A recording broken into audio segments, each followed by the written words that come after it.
L'heure est grave. La maladie de Soro Guillaume et Alassane Dramane Ouattara font trembler la Côte d'Ivoire actuellement. Regardons la vidéo. Pour Yaka, la famille, l'heure est grave.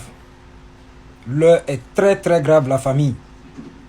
La famille, je vous dis qu'aujourd'hui où je vous parle, vraiment, ça ne va pas pour papa n'a conseil. Il est gravement malade actuellement où je vous parle. Il a fait appel au Prado pour lui dire que vraiment, qu'il ne se sent pas. Qu'il est gravement malade. D'après, c'est dit qu'il a UC. Mais je vous avais dit ici, j'espère qu'il y a au moins beaucoup d'abonnés qui sont sur mon compte ici, qui me suivent depuis très longtemps. Je vous avais dit ici que ceux-là, ils vont tourner, ils vont finir par s'incliner. Je vous avais dit ici. Mais vous avez cru que peut-être qu'on vient sur les réseaux pour venir vous mentir, pour venir faire de la propagande. Non. Nous, on voit loin. On voit très très loin la famille. Aujourd'hui, papa n'a conseillé, papa n'a maître à genoux n'a conseillé. Aujourd'hui, souffre d'une maladie très très grave. Je vous dis bien. Donc, il ne voulait pas donner sa position au Prado parce qu'il a peur. Malgré la Niamey là. Si vraiment, la manière que les gens font croire aux gens que non, Ouattara est méchant là. Si vraiment Ouattara était méchant là. C'est pas où il se trouve là que Ouattara ne peut pas le trouver là-bas pour faire ce qu'il a fait. Mais je vous dis que Ouattara l'a beaucoup aimé.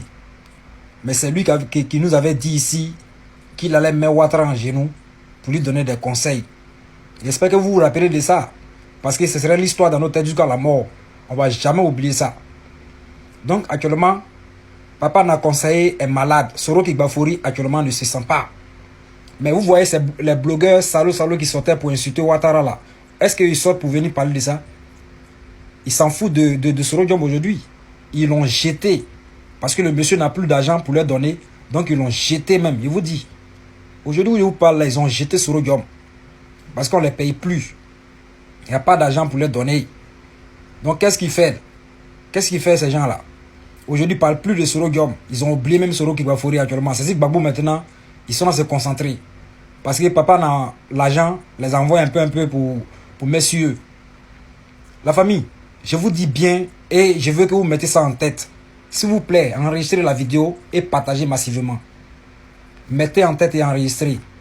Toutes ces personnes qui ont menti sur Ouattara, qui ont dit de n'importe quoi sur Ouattara, la famille, je vous dis que toutes ces personnes vont s'incliner devant le président Ouattara. Ça commence un peu. Déjà, vos chefs, vous les Soroïm là, vos chefs déjà s'incliner déjà. C'est déjà bon.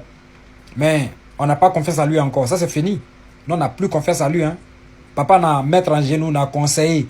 Nous, on n'a plus confiance à lui. Et ça, c'est clair et net.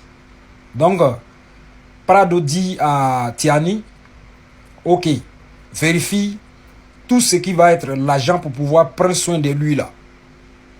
Vous me faites savoir pour que je puisse envoyer cet argent là pour le soigner.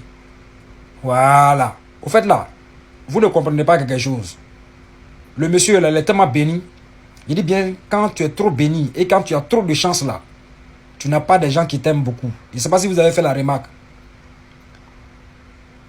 Quand tu es bon, quand tu es honnête, tu es direct, tu voles pas. Je vous jure que il y a des gens qui vont se mettre contre toi. Parce que pourquoi toi tu leur bloques la route? Et pourtant, eux aussi veulent voler, mettre beaucoup d'argent sur leur compte.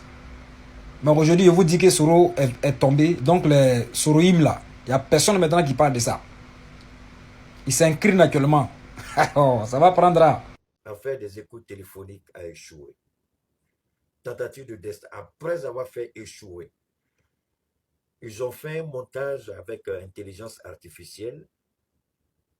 En ce moment, la AI n'était pas aussi performant. Ils ont voulu recopier la voix de Sorodium interprétée. Tout le monde a vu tout ce que c'était du faux. Et ça n'était pas bon. Mais Ahmed Bagayogo a sa part de responsabilité à Gokulibali. Avec Amadou Soumaoro. C'est tous dedans. Et quoi? Ils ont échoué avec ça.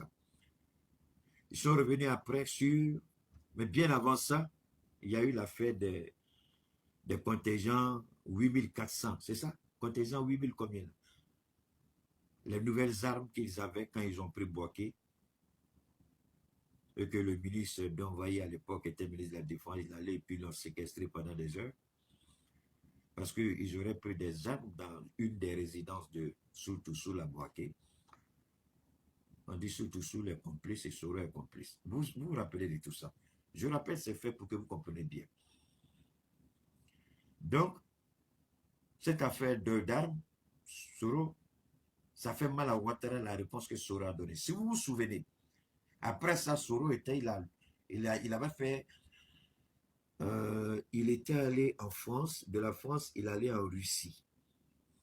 De la Russie, en venant, c'est son chargé de communication, Moussa quelque chose là.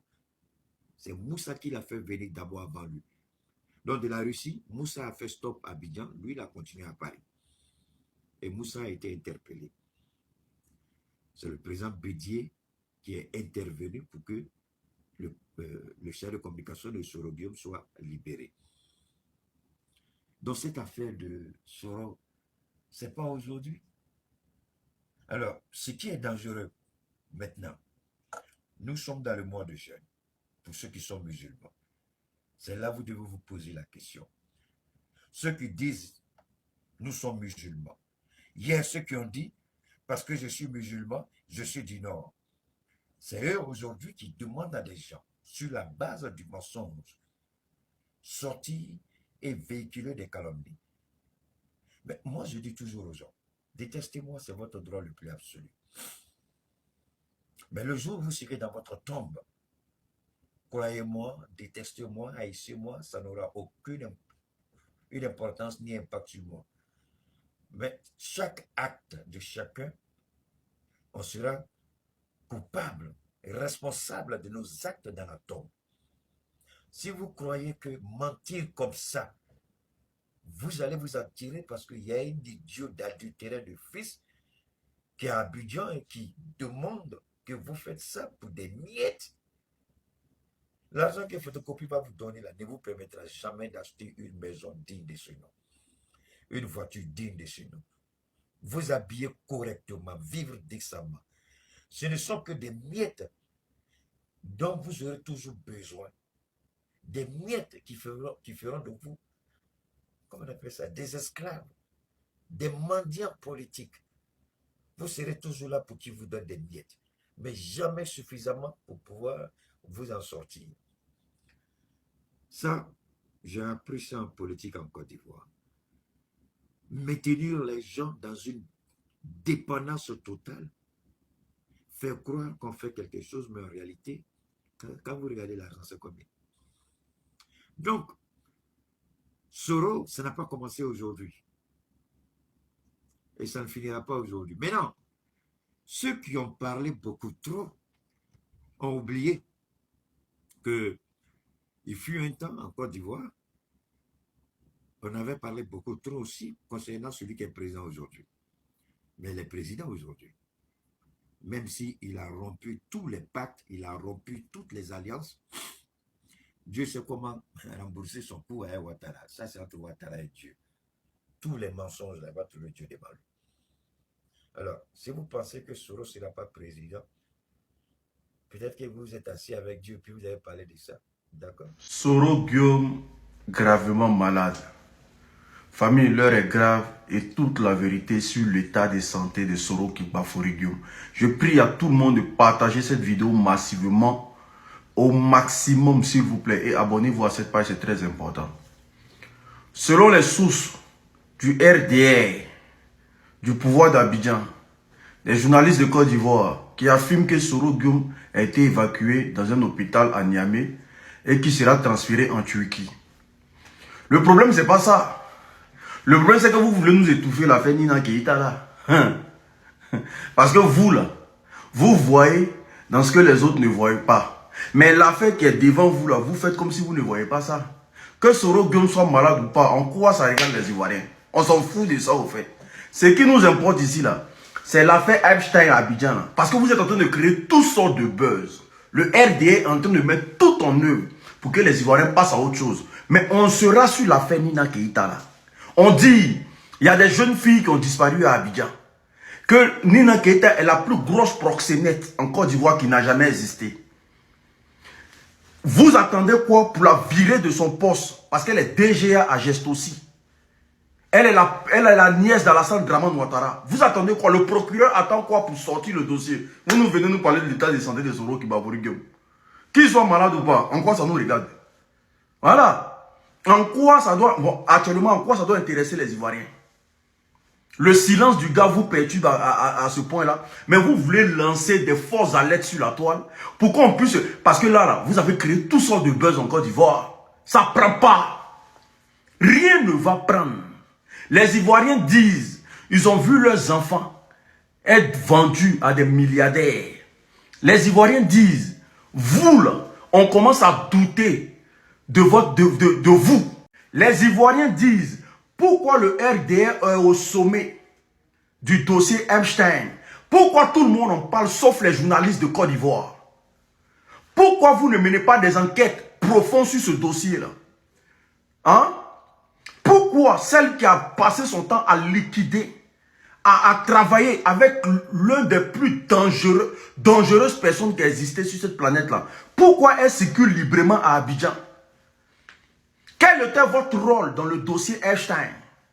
Parce que les mails sont là. Vous nous sortez les histoires de Soro Guillaume est malade. Comme ça, les Ivoiriens vont être... On est plus bêtes, hein? Ça, c'était avant.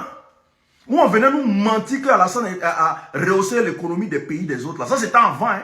Où on disait qu'il avait bateau, d'argent, il avait des jets privés. Tous ces paflotages-là, c'était avant. On sait que vous êtes un parti de menteurs. Nous, on sait ça. Vous allez nous dire quoi qu'on va écouter 2 jours là. Venez ici, Nina Péoun là. Vous virez Nina Péoun quand? Pour qu'elle réponde devant les juridictions compétentes. C'est de ça qu'on parle ici. Merci. Il faut qu'il monte sa tête. Soro Guillaume, quand il fallait faire la rébellion, on voyait ta tête tout le temps. Aujourd'hui, on dit que tu as déjà. Si tu es vivant là, monte ta tête. Et puis si tu as déjà là, il faut l'enterrer dans l'AES. Hein. Si tu auras déjà là, ne nous ramenez pas un rebelle qui n'est pas une valeur pour la Côte d'Ivoire. Ne le ramenez pas en Côte d'Ivoire. Hein. L'AES, il vous demande pardon.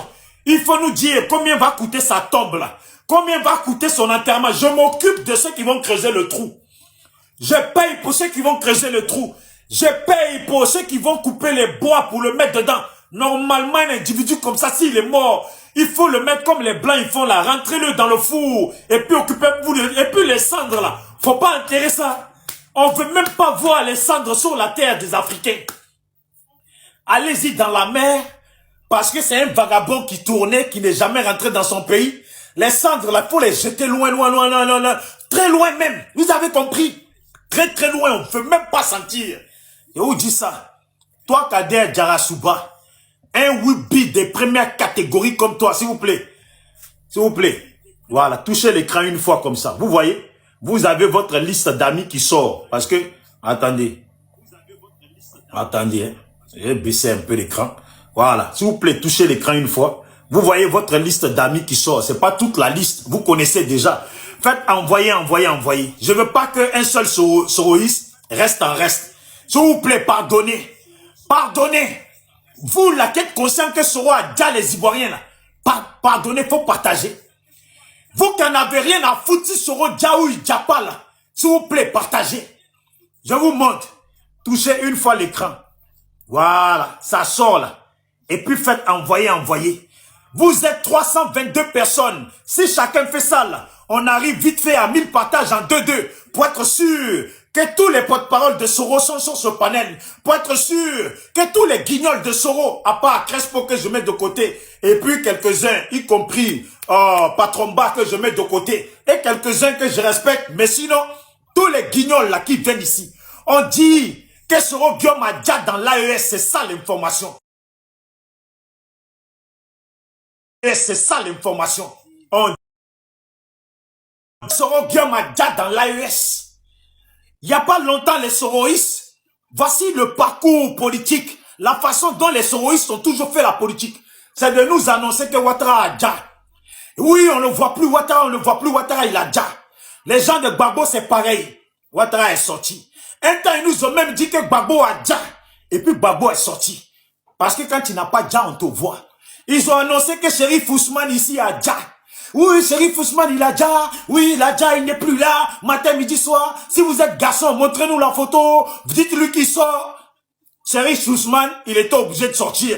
On nous a dit Qu'on connaît Zakaria Adja, on est Zakaria Adja, il est mort là-bas, il a déjà là-bas, il a déjà passé, il est sorti.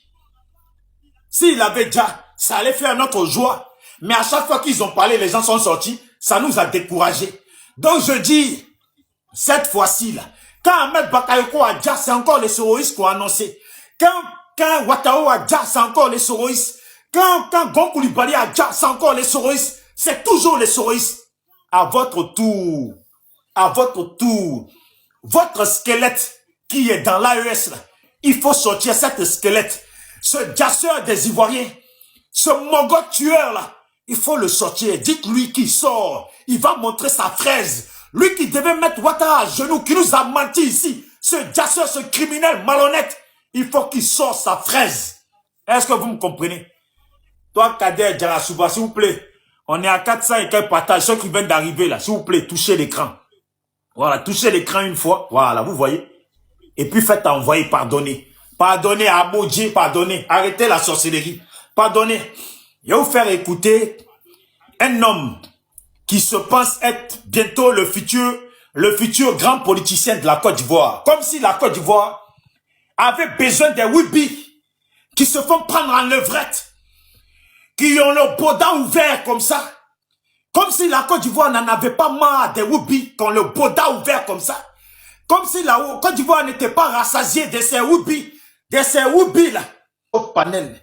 Mais attendez, je vais faire écouter sa voix, que sa voix, pour que vous allez voir. Qui connaît Madame Dogfire? Qui a vu ce film de Madame Dogfire? Qui a vu qui connaît Madame Sarfati? Qui connaît Madame Sarfati? Madame Sarfati, c'est ce Kader. Ces gens de garçons qui ont la voix des gonzesses, qui veulent dans nous, dans notre nation où il y a les hommes, où il y a les hommes de caractère et des femmes de caractère. Nous, on voudrait un Woubi au milieu de nous dans une politique, au milieu de nous dans notre pays. Et vous faire écouter. Et puis, il se chante intellectuel. Ce Mogol-là, cet individuel-là. Pourquoi je dis individuel? Parce que individuel, ça va plus dans le sens d'une gonzesse. Cet individuel-là, voici les soroïstes, voici les panafricains, voici les gens qui veulent nous faire comprendre. Et c'est comme ça avec les Africains. Ils disent qu'ils luttent contre l'autre combattre là.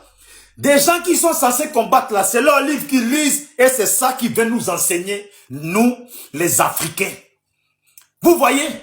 Mais ne nous cite pas les écrivains africains. C'est toujours les bourreaux là, les livres des bourreaux qui lisent. Et puis les gens, les auteurs qui citent là. Mais ce sont des gens, à leur temps, quand ils étaient vivants, c'était des gens qui cautionnaient l'esclavage et la colonisation, la mise des Noirs dans des eaux humaines. Ce sont ces gens-là. Mais vous voyez, ce Kader, cet individuel, cette femelle Wibi là, il vient et puis il nous chante les écrivains. Kader, pays qu'on appelle la Côte d'Ivoire, il y a une chose que tu dois comprendre. Il est bon d'être allé à l'école. Il est bon d'être diplômé. Mais si tu es diplômé et que tu ne connais pas ton environnement, l'environnement dans lequel tu veux être un homme politique, là, c'est que ça ne vaut rien ce que tu fais. Ça ne vaut rien, absolument rien ce que tu fais. Parce que tant que tu n'as pas encore compris les Africains, le sens de l'avancée et de ce que réclament les Africains, là, tu n'as pas le droit et tu ne peux pas faire une politique qui va concerner les Africains. Sur un panel, on dit tu as laminé les gaines parce qu'apparemment tu parles bien le français. Mais il ne suffit pas ça pour concerner. Il ne suffit pas ça pour dire que tu veux gouverner l'Afrique. Quel Africain ici n'est pas sans savoir que la plupart des gens qui ont toujours été au devant de nos nations sont des gens qui se chantent d'avoir des diplômes, d'avoir des doctorats, d'avoir tous ces diplômes et cette intelligence. Mais ces gens-là ne se sont pas gênés de mener une nation dans la boue, dans la poussière. Leurs parents, leur population vivent dans la poussière. À l'école, les enfants, ils vont avec des chemises déchirées, des caleçons déchirés. Les écoles, il n'y a pas de banc, il n'y a rien. Qu'est-ce que tu nous apprends? L'Afrique a maintenant besoin des illettrés. L'Afrique a maintenant besoin des illettrés, ceux qui ne sont pas diplômés. Kader, si tu es arrivé avec ton intelligence, comme hier tu étais sur panel avec moi et puis tu chantais les louanges de l'intelligence, l'intelligence qui te porte. Mais l'intelligence qui te porte là n'a pas de valeur au sens propre et au sens réel et concret, n'a pas de valeur pour l'Afrique. Tu te vautres sur des intelligences et des diplômes que tu as eu grâce aux finances de sang des Ivoiriens versés par Soro Guillaume et des banques cassées par Soro Guillaume. C'est sur ça que tu te vautres pour te prendre pour quelqu'un, un homme politique. Toi, tu ne pourras jamais te comparer à moi en matière de politique. On n'a pas dit en matière de débat parce que tu as lu les livres de Blanc. Ça importe peu, ça, pour la nation africaine. Ça importe peu pour les nations africaines, Kader. Il faut bien que tu comprennes ça. C'est pour ça qu'on disait, Kader a laminé une personne dans la parole parce qu'on s'exprime bien. Qu'on se serait bien exprimé avec des mots qui dépassent l'entendement de son peuple. Est-ce que tu comprends? Laminer une personne dans la parole parce qu'on s'exprime, qu'on se serait bien exprimé avec des mots qui dépassent l'entendement de sa population ou de sa nation est égal à 0 plus, est égal à 0 plus 0 qui fait 0. Tu as compris? Quand tu viens sur des panels et puis tu nous rabâches des grands mots en français, les lourds mots en français, que tu n'es même pas sûr que les gens qui t'accompagnent dans le GPS comprennent le sens et tu n'es même pas sûr, on va même pas dire, là, cette fois-ci, on rajoute pas, tu n'es pas sûr. C'est que toi-même, tu es conscient que les mots que tu prononces, ceux qui sont sur panel là, c'est pas garanti qu'ils les comprennent. Alors, chez Soro, là-bas, à Ferké, combien de Ferkéens comprennent le sens des mots que tu prononces? Parce que toi qui combats, vous qui venez pour combattre l'Occident, vous vous battez pour maîtriser les mots des dictionnaires des Occidentaux.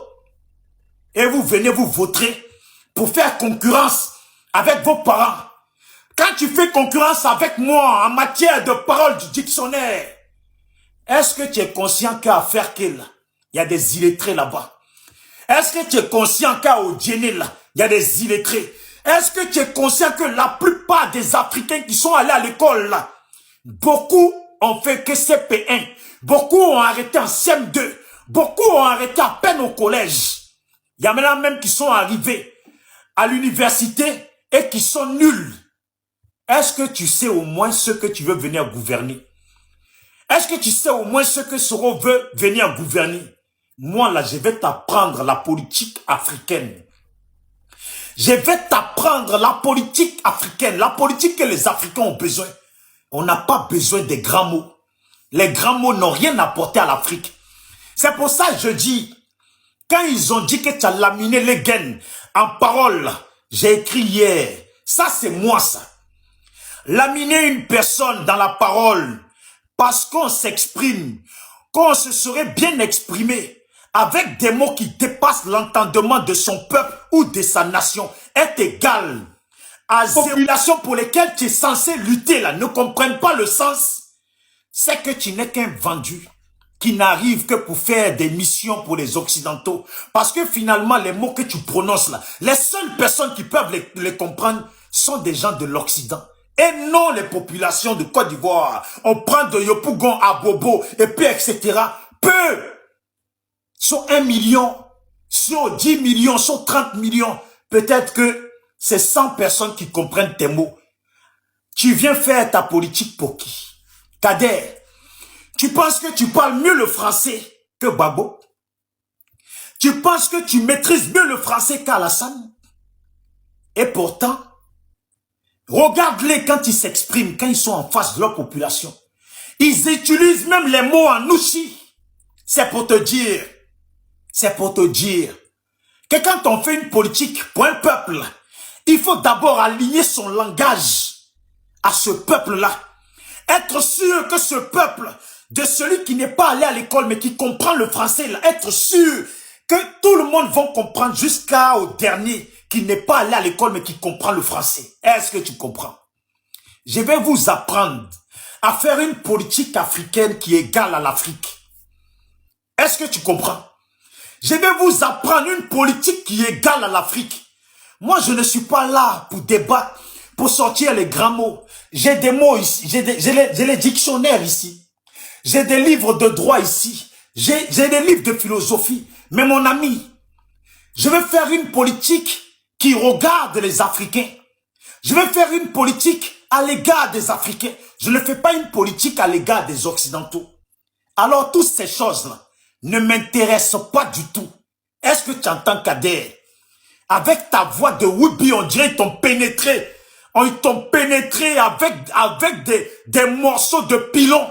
Je te dis, si tu veux faire la politique, fais la politique d'un garçon avec la voix de garçon. Tu as compris? La dernière fois, je me suis adressé à toi. Tu me vois, tu me trouves sur un panel. Est-ce que tu as vu Kader? Hier, quand tu es monté sur le panel, j'étais en train de parler. Les Wada et les Crespo, ils ont commencé à dire, bisous, bisous, il y a notre cadre qui est là. Attends, on va lui donner la parole. Tu as vu? Un homme qui n'est pas né pour rien, qui est né en tant que garçon. J'ai dit ici, là. C'est à moi j'avais la parole. Je finis de parler, après vous faites ce que vous voulez. Ils ont dit, non, non, même notre cas, j'ai dit, oh, c'est à moi de parler. Je t'ai fait comprendre que toi, la Kader, j'en ai rien à cirer de toi. Toi, tu n'es que Kader en léchant les bottes de Soro Guillaume et en profitant de l'argent du sang des ouais, l'argent du sang de nos parents, l'argent du sang des Ivoiriens dans nombreux, l'argent du sang des Ivoiriens qu'ils ont mis dans des conteneurs. Kader, est-ce que toi, il y en a moi à comprendre? Est-ce que nous s'aimons, Kader? Est-ce que nous s'aimons? Quand tu me vois, ne cherche pas à te comparer à moi. Si tu veux te comparer à moi, parce que tu as lu des livres, tu as lu des grands écrivains, sache que ces grands écrivains que tu lis là, d'abord, ne sont pas africains. Et ces grands écrivains, quand les Africains souffraient là, ils étaient pour que les Africains et l'esclavage continuent sur les Africains et que les Africains continuent à être maltraités et puis à être mis dans des eaux humaines. Est-ce que tu es conscient que les livres des gens que tu lis, que tu viens nous citer là, ce sont des gens qui ont cautionné l'esclavage et la colonisation et le ramassage des Noirs pour aller les faire servir de chair à canon. Il n'est pas besoin de lire les livres des gens. J'ai un destin à construire. J'ai une vie à bâtir. J'ai une lignée à tracer. Et cette ligne-là, je ne lis pas le livre de quelqu'un pour vivre ma vie ou pour poursuivre ma route. Je ne cherche pas à avoir des diplômes. Parce que en tant qu'Africain, j'ai compris. Tu vas prendre Bozizé. Tu vas prendre Blaise Compaoré, Alassane Ouattara, Gbagbo. Comment il s'appelle encore? L'autre de... Le politicien africain le plus diplômé. Il s'appelait comment là déjà? Le président de Zimbabwe. Tous ces gens-là, ils ont été au pouvoir. Qu'est-ce qu'ils ont fait de l'Afrique? Qu'est-ce qu'ils ont fait? Tu veux nous apprendre ici que toi, tu es allé à l'école, tu es diplômé. Mais Kader, si toi, tu es diplômé, si toi, tu te trimbales des diplômes, mais on dit aussi que Soro Guillaume là est diplômé. Mais dis-moi, Soro Guillaume n'a-t-il pas été Premier ministre par 2 fois en Côte d'Ivoire? Qu'est-ce qu'il a fait? Qu'est-ce que ces diplômes-là lui ont poussé à donner à la Côte d'Ivoire? Qu'est-ce que les diplômes-là lui ont poussé à réaliser ou à faire que? Rien que dalle.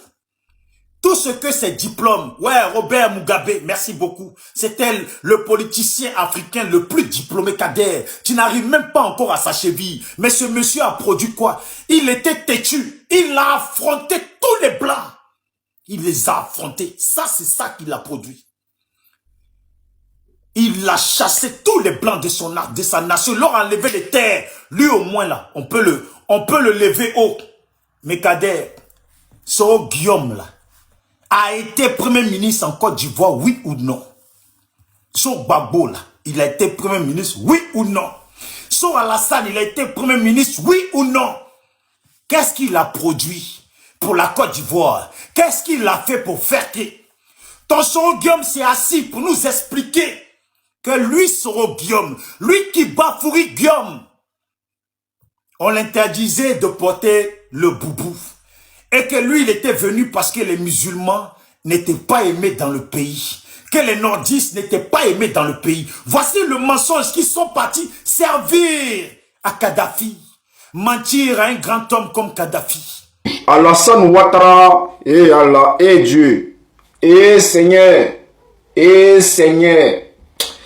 Je vois des gens qui parlent quand on dit non que Draman est malade, que non, voilà, il est couché quelque part là-bas, il est en train de se faire percer par vous savez de quoi je vais parler. Je vois des gens qui viennent me dire non, hey, c'est la haine, c'est un être humain, vous allez partir avant lui, Dieu est avec lui, et vous êtes des maudits, hein. Pour le RHDP là, ou bien les RDR, tous ceux qui ont les noms bizarres là, je peux les comprendre. Mais quand je vois certains venir nous dire non que, ouais, moi je suis pro Gbagbo, hein, mais là, vous mentez, vous aimez trop mentir, vos mères, vos babiers, c'est-à-dire, quand tu vas te lever, tu vas venir sur ma page là, pour venir me dire non, je suis pro Gbagbo, mais ce que tu dis là, je ne suis pas d'accord avec toi, je te dis en même temps. Même si tu penses ça dans ta tête ou bien dans ton corps, ton babier, ton enfant son babier, ta maman sa babier, ton père son babier, c'est-à-dire toute ta famille, tous tes voisins, tous ceux que tu côtoies, chaque jour leur babier. Viens écrire encore sur ma page. Je n'ai aucun remords lorsque je dis que Draman Ouattara est malade, mais il est comme si. Vous parlez non, tu vas partir avant lui, mais il vous a dit que moi je suis immortel. Moi je ne suis pas immortel. Ça, je vous le dis direct. Hein. Moi, là, je ne suis pas immortel. Et c'est parce que je n'ai pas peur de Dja que je m'attaque à Draman Ouattara. Quelqu'un qui a peur de Dja, là, il ne peut jamais s'attaquer à Draman Ouattara. C'est parce que moi, là, je n'ai pas peur de Dja. Ça peut venir moi à n'importe quel moment. Donc, je m'en fous. Je suis un cabri mort. Mais Draman, là, si vous avez peur que ça arrive à Draman, là, c'est que vous êtes des maudits. Combien de personnes Draman a Dja jusqu'à aujourd'hui? Combien de personnes Draman Ouattara a Dja? Et vous allez venir nous dire non, ouais, Dieu avec lui. Dieu n'est jamais avec Draman.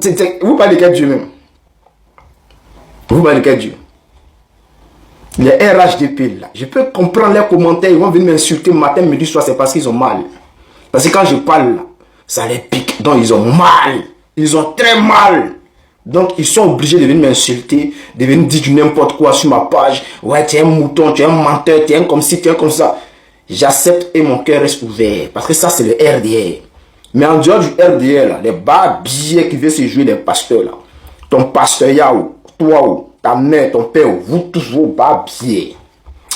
Vos histoires, attendez, avant de continuer la vidéo, parce que je vais vous parler d'Alassane Ouattara et sa villa.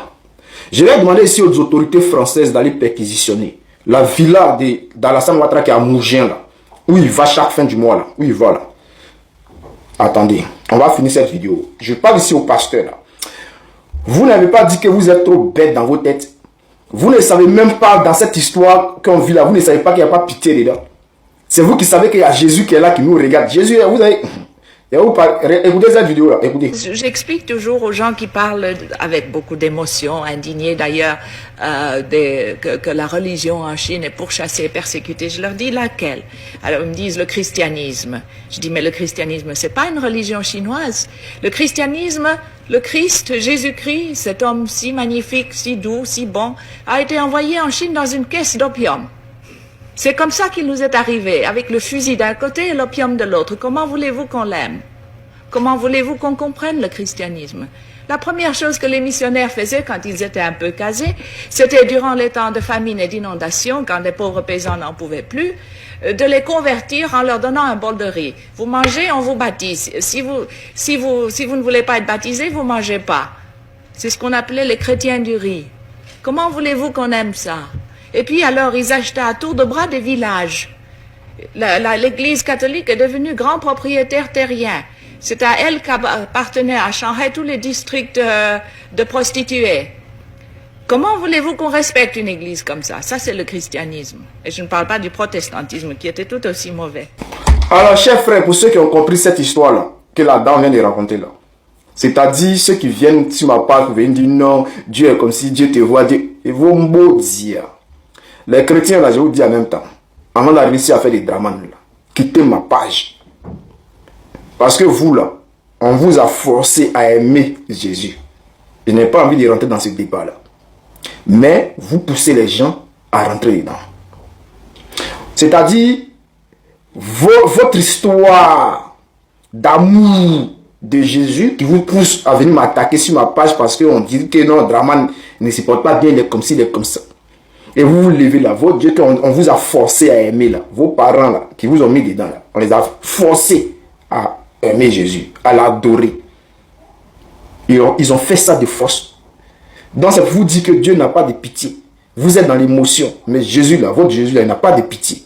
Lui, quand il est arrivé dans les pays là, on dit il venait dans des caisses de bancs, c'est-à-dire bancs, les prêtres, les pasteurs, ceux qui sont venus convertir là, et ils fumaient bancs, et buvaient n'importe comment, et quand ils venaient créer des coins de poporon, c'est-à-dire les Nina Keita Promas, voilà, les moments de Nina Keita là, ils faisaient ça. C'est comme ça qu'ils venaient convertir les gens, c'est-à-dire pendant qu'ils étaient en train de convertir les gens, et c'était les business qui étaient là. Vous n'avez rien compris encore. Donc laissez-moi rester là-bas, restez là-bas avec Jésus là, laissez-moi faire mon truc tranquille. Vos émotions là, allez-y loin avec. Donc, comme je le disais, nous savons tous ici que Nina Keita est reconnue coupable. Voilà, elle est reconnue coupable. Puis jusqu'à présent, elle est protégée par la justice ivoirienne. C'est-à-dire, la justice d'Alassane Ouattara protège Nina Keita. Nous savons tous que si c'était un Ivoirien lambda qui était trempé dans cette histoire, longtemps ils sont partis l'arrêter parce qu'en Côte d'Ivoire on sait ça. On a vu ici les gens qui ont montré l'argent, ils sont partis les arrêter. On dit non, que c'est un crime. On a vu ici les gens qui ont montré les tout sur internet, ils sont partis les attraper pour les mettre en prison. On a vu beaucoup de trucs ici. Mais pour Nina Keita, où on dit non qu'elle vend nos enfants là, elle est là pénale. Donc ça veut dire que la justice de Dramane Ouattara protège Nina Keita.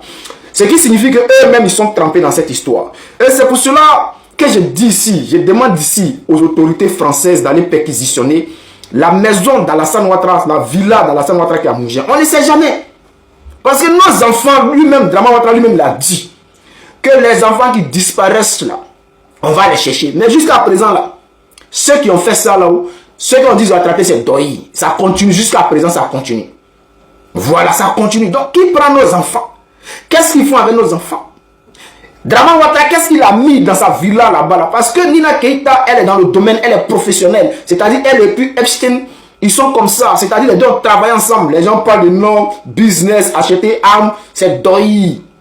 C'est doyi, son para là, Nina Keita là. C'est elle qui livrait. Parce que chacun avait son poste au sein de l'entreprise de Epstein. Alors, Nina Keita, elle, son rôle, c'était de livrer. Donc, c'est lui. Epstein s'est déplacé jusqu'à pour aller en Côte d'Ivoire derrière Nina Keita.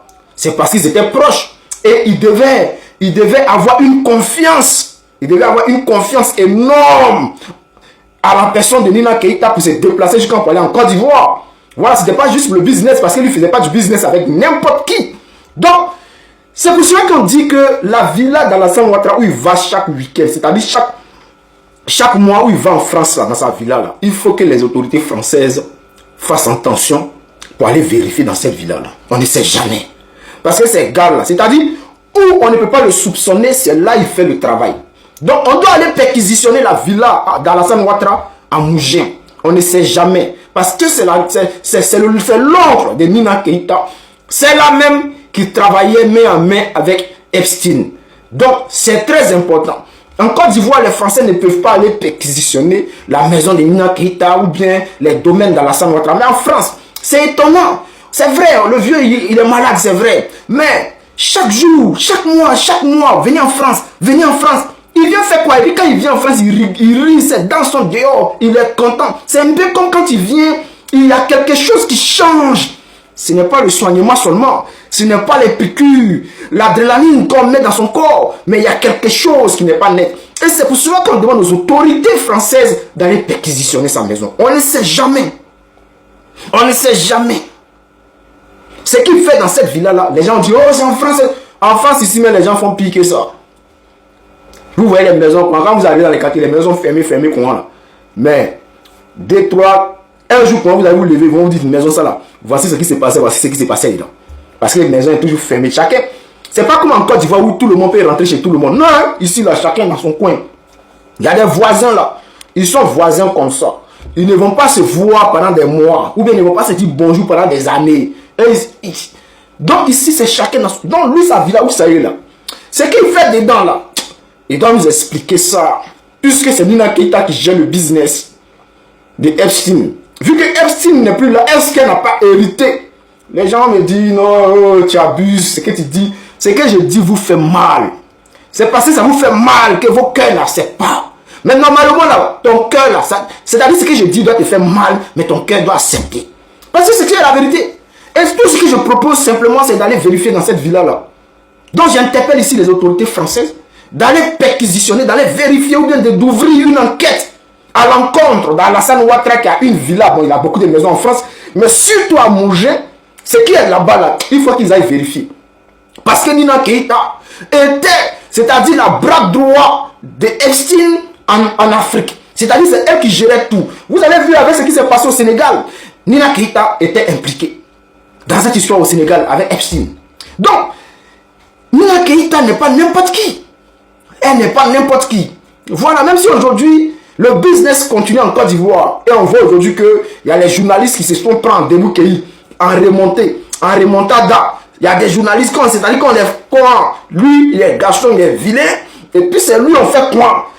Daoud Doumbia Yacouba. Dès le jour là, c'est chaud sur lui. On parle de ton boda qu'il est en train de distribuer dans Bigan là. Il veut se concentrer sur Zone Presse. Zone Presse ne t'a rien fait. Tu as peur de lui? Ou bien tu penses que quoi? Tu penses que c'est nous, on est derrière Zone Presse? Ou bien tu penses que quoi? Ou bien tu penses que, comme on a dit, vous avez remarqué, comme j'ai fait la vidéo et j'ai dit que il y a un journaliste en Côte d'Ivoire qui a dénoncé, qui a expliqué ou bien qui a donné les détails de ce qui s'est passé et que je suis venu donner là. Maintenant, il veut faire croire que non, la personne qui se cache derrière la page se trouve en Côte d'Ivoire. Or, cette histoire ne date pas d'aujourd'hui, en fait, des zones presse. Zone Presse, il y a un jeune Ivoirien qui a été arrêté. On dit non, il était administrateur sur la page Zone Presse et qu'il était en Côte d'Ivoire. Donc, ils sont partis, ils l'ont arrêté. Le jeune a dit que lui, il ne publie pas sur la page et que celui qui publie, il est en Europe. Ils ont mis le gars en prison, jusqu'à présent, on ne sait pas ce qui s'est passé. Voici que Zone Presse continue de publier ces trucs et on voit ce Yacouba Doumbia là, comme on dit que c'est un distributeur automatique de Bodakrou en Côte d'Ivoire. Il se lève un matin pour dire non que oui, que celui qui est derrière Zone Presse, on le connaît. Que aujourd'hui, c'est aujourd'hui, hein, il dit aujourd'hui à midi en Côte d'Ivoire, ils vont partir l'arrêter. Et qu'ils vont, depuis qu'on a dit c'est son ami, son collègue journaliste qui a livré le papo. Le papo que nous sommes en train de casser pour dire que lui, c'est un vendeur de Bodakrou. Il veut mettre un délit si quelqu'un en Côte d'Ivoire, un journaliste en Côte d'Ivoire, pour dire non que c'est lui qui est caché derrière Zone Presse, qui distille la haine, qui prône la haine, qui fait ceci. En réalité, il pense que accuser Zone Presse, faisant passer la personne qui a donné son papo pour l'administrateur de Zone Presse et utiliser cette information-là pour aller faire arrêter la personne que lui considère comme la personne qui a donné les informations, on va faire très simple. En réalité, je suis venu casser les papos de Yacouba Doumbia pour dire que c'est un Bodakrouman et qu'il distribue son Boda troué partout à Abidjan. Alors, qu'est-ce qui se passe? Voici que ce monsieur appelé Yacouba Doumbia, celui-là qui distribue, le journaliste qui distribue son Boda en matière de messie, milieu de terrain, passe à gauche, passe à droite, passe au milieu. Ce monsieur-là veut mettre un délit ici, un journaliste en Côte d'Ivoire, faisant passer le journaliste comme celui qui est administrateur de la page qu'on appelle Zone Presse. Et il a mis sur sa page que cette page-là prône la haine, cette page-là distille la haine en Côte d'Ivoire et que cette page est dangereuse et que cette page veut créer des conflits en Côte d'Ivoire, que Zone Presse a toujours eu la même communication jusqu'à aujourd'hui. Même là, il a dosé un peu, mais en réalité, il veut faire arrêter un journaliste en Côte d'Ivoire et le seul moyen qu'il a trouvé, c'est d'aller faire croire aux Ivoiriens que c'est ce journaliste-là qui se trouve derrière Zone Presse. En réalité, c'est Doige. Il veut faire arrêter un gars gratuitement. Celui que tu vas arrêter là, c'est pas lui qui a donné le papo. Donc arrête tes bêtises. Arrête ça, Yacouba Bodakrou. Yacouba Bodakrou, arrête ça. Troué, arrête ça. Champion. C'est-à-dire tu as chié dans la direction du vent. selon mon collègue, mon ami, mon frère, tu viens de chier dans la direction du vent. Et si tu t'amuses, Yacouba, le journaliste que tu vas arrêter là, ce n'est jamais lui qui a donné l'information.